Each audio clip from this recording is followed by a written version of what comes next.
Hormuz খোলার ভিক্ষা চেয়ে ট্রাম্পের যুদ্ধবিরতি। মাঝ দরিয়ায় একা হয়ে কাঁপছে ইসরায়েল।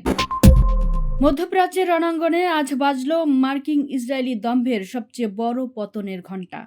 টানা 1 মাসেরও বেশি সময় ধরে ইরানের অটল প্রতিরোধের কাছে চরমভাবে মার খেয়ে অবশেষে লেজ গুটিয়ে পালানোর পথ বেছে নিলেন মার্কিন প্রেসিডেন্ট ডোনাল্ড ট্রাম্প। নিজের দেশের অর্থনীতি বাঁচাতে এবং পারস্য উপসাগরে আটকে পড়া মার্কিন নৌবহর রক্ষা করতে ট্রাম্প আজ ইরানের সঙ্গে শর্ত সাপেক্ষে 2 সপ্তাহের দ্বিপাক্ষীয় যুদ্ধবিরতি ঘোষণা করেছেন।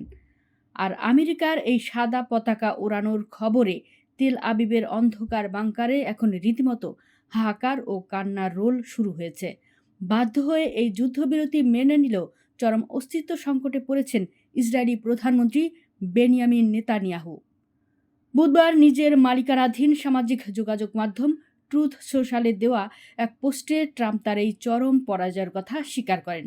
তিনি দাবি করেন, পাকিস্তানের প্রধানমন্ত্রী শাহবাজ শরীফ এবং সেনা প্রধান ফিল্ড মার্শাল আসিম মুনিরের অনুরোধে তিনি ইরানের বিরুদ্ধে পরিকল্পিত ধ্বংসাত্মক সামরিক হামলা স্থগিত রাখার সিদ্ধান্ত নিয়েছেন।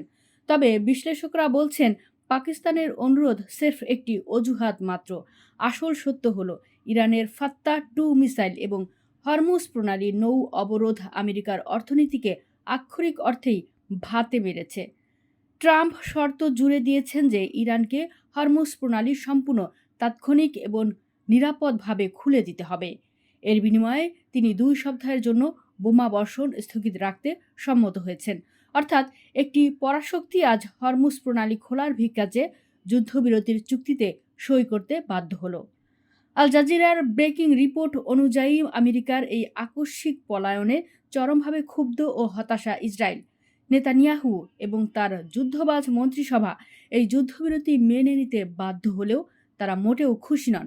কারণ নেতানিয়াহু খুব ভালো করেই জানেন, ট্রাম্পের এই যুদ্ধবিরতি মানেই হলো ইরানের পারমাণবিক ও সামরিক সক্ষমতা পুরোপুরি অক্ষত থেকে যাওয়া।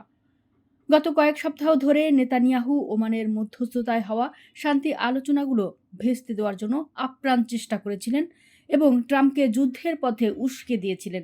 এমনকি গত সপ্তাহে ইরানে ভূপাতিত হওয়া 2 মার্কিন বিমান সেনাকে উদ্ধারের পর ট্রাম্পকে অভিনন্দন জানাতে ফোনও করে তিনি এই যুদ্ধবিরতির নেতিবাচক দিকগুলো স্মরণ করিয়ে দেওয়ার চেষ্টা করেছিলেন। কিন্তু তেলের দামে ধস আর খোদ আমেরিকার লাখো মানুষের বিদ্রোহের মুখে ট্রাম্প শেষমেশ নেতানিয়াহুকে মাঝ দরিয়ায় ফেলেই পিঠ টান দিলেন।